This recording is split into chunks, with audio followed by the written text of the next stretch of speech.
रत्नागिरीमध्ये झरी विनायक मंदिर संकष्टी असल्यामुळे बरीच लाईन आहे.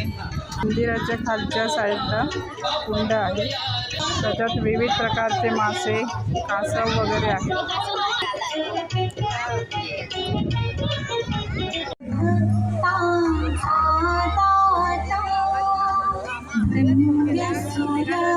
तर हा आहे झरी विनायक गणपती. मी दर्शन घेतलेलं आहे, माझ्यासोबत तुम्ही दर्शन घ्या. मंदिरातून खाली आल्यानंतर इथे आहे गायमुख.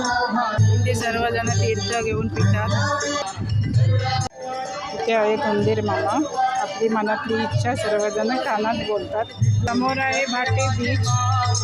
त्यानंतर आम्ही फटका मारला बीचवर आणि इथे माझ्या भाचीचा मुलगा आपलं नाव लिहित आहे.